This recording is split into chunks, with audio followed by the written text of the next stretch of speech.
Dear learners, I am Anand Kumar Mitra, Assistant Professor English, Upashar College, welcoming you from online classes conducted by Upashar College under the guidance of the Government of Bangladesh and the Education Ministry. I have already taken 4 classes on article and we have already completed article. Now we will look for another item, and that is transformation of sentences.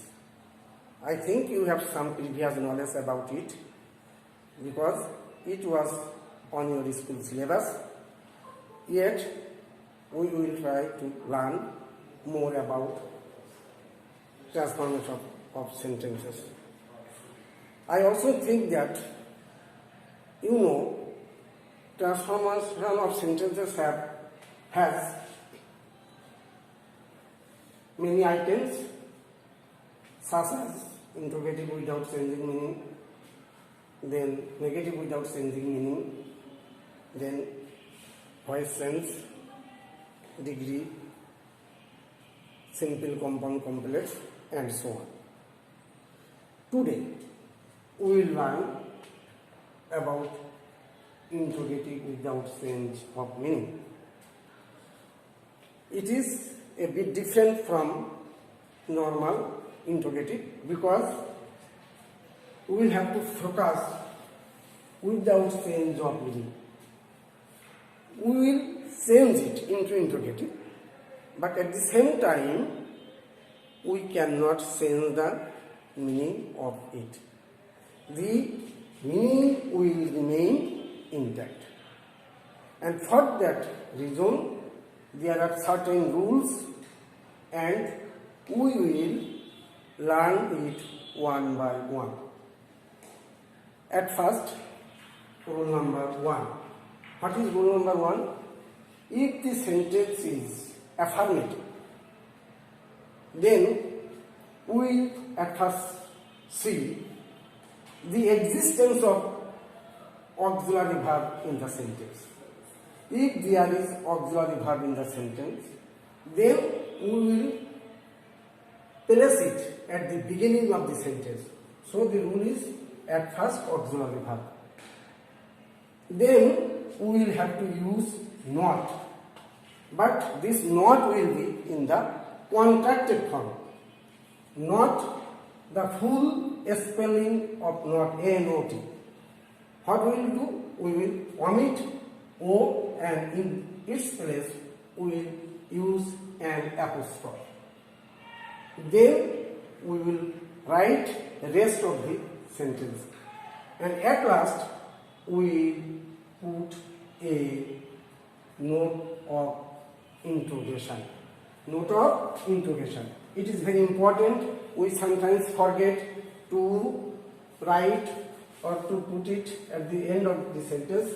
It is a punishable act. So, unless and until you write note of interrogation at the end of the sentence, the teacher may not award any marks.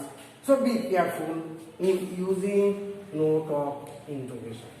So, what is the rule? At first, we will have to see whether the sentence is affirmative or negative. If it is affirmative and with an auxiliary verb, we will put it at the beginning of the sentence. Then we will use not in the contracted form. Then we will write rest of the sentence, and at the end we will put a note of interrogation. For example, smoking is a bad habit. Here we find the existence of is as be verb or auxiliary verb or linking verb. So, if it is an auxiliary verb, we will use it at the beginning of the sentence.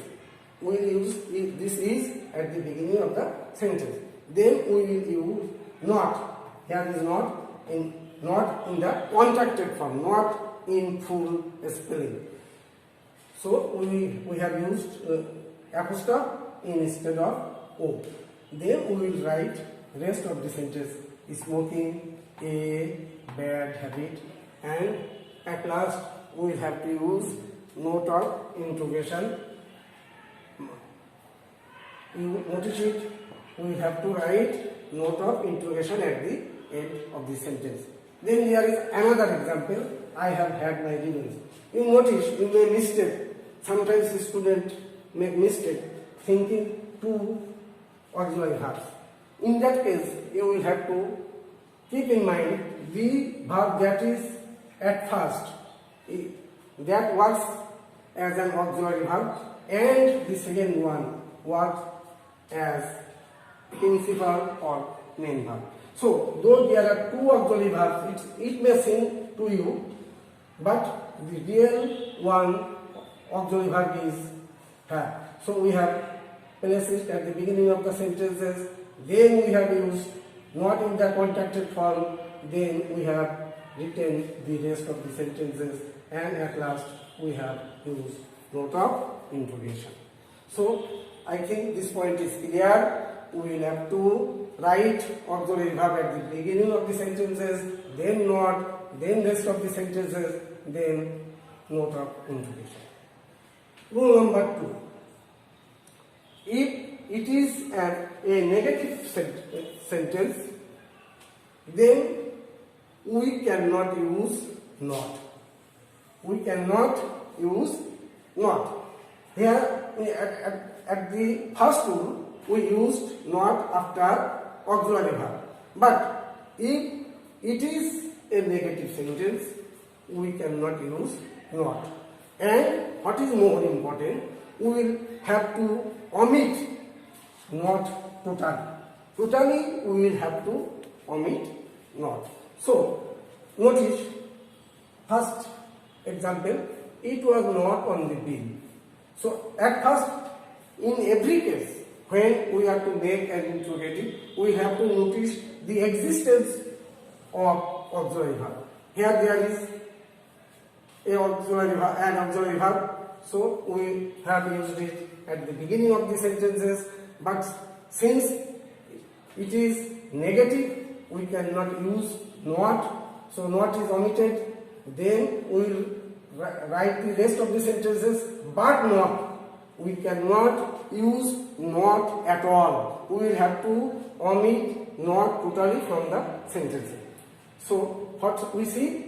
We have used auxiliary verb at the beginning of the sentences. Then we have omitted this not, and we have also not written not in the contracted form. Then rest of the sentences. At last we have used note of interrogation. In the second example, we see that there is an auxiliary verb to, so we have used it at the beginning of the sentence. Then there is an existence of not, so we cannot use not in the contracted form. Then we have to write the rest of the sentence without not, but not. We cannot use this not at all. So what this stands? Could they drink it? And at last we have to put a note of interrogation. So if it is a negative sentence, there is no problem. The rule is almost same, but there are two exceptions. First, we cannot use not in the contracted form or in full, and the not that is on the sentence have to be omitted. Number 3. You should notice this rule very carefully, because students sometimes fail to understand this type of sentences which are totally omit of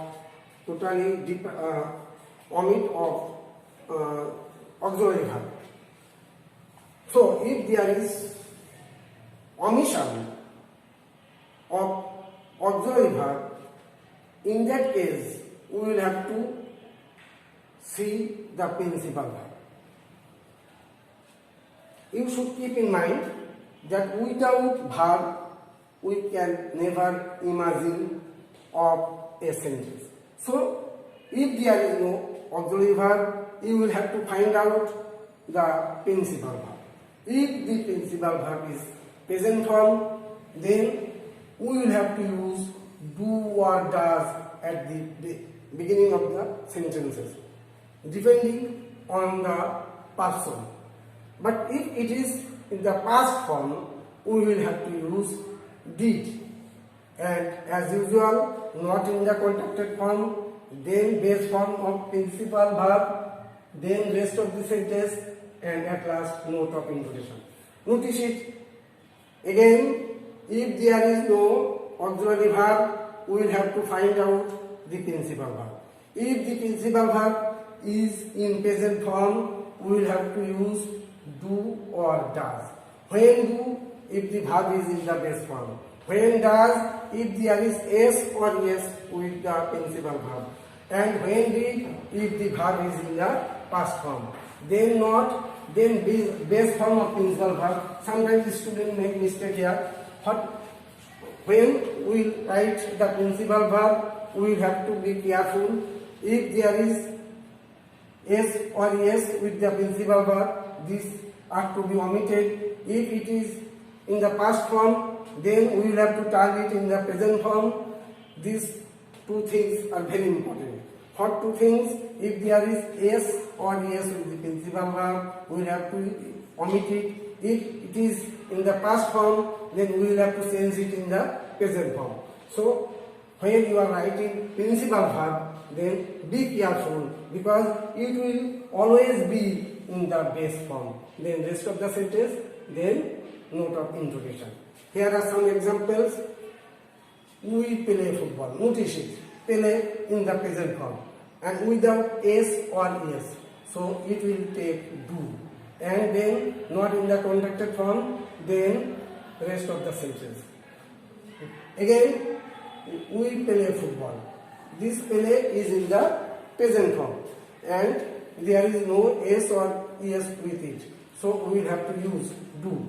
Then not as usual, and rest of the sentence we will play football, then note of introduction. In the second example, we see likes is the principal verb or main verb, and there is s or es. So we will have to use does, not do. This s or es will be added with do and it will turn into does, then not,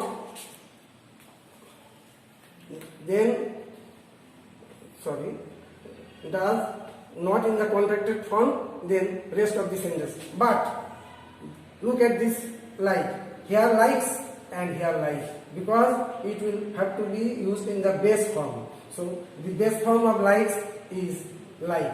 So this s is to be omitted, then rest of the sentence, at last note of introduction.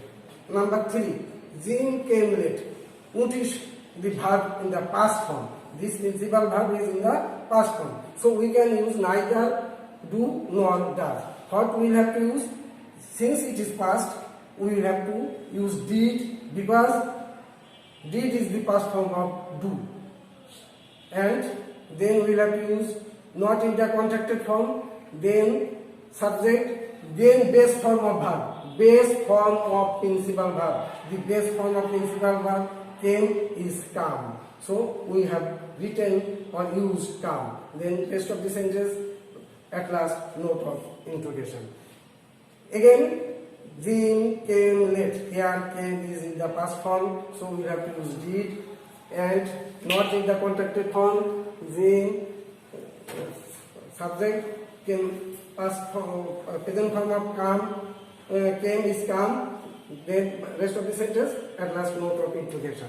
And finally, last rule, if there is no in the sentence, it will be changed into any. Then if there is never, it will be ever. And if there is nothing, this will be changed into anything. But if there is auxiliary verb, as usual it will come first. If there is no auxiliary verb in the sentence, then we will have to use do, does, did as usual. And in none of the cases, we can use not, because all these are negative words. All these are no, never, nothing are negative word, so we can never use not. I never, first example, I never drink tea. There is no auxiliary verb, drink is in the present verb, so we have to do I. If there is never, it will be changed into ever. Then rest of the sentence, note of interrogation. There was no wind. There is auxiliary verb at the beginning of the sentence.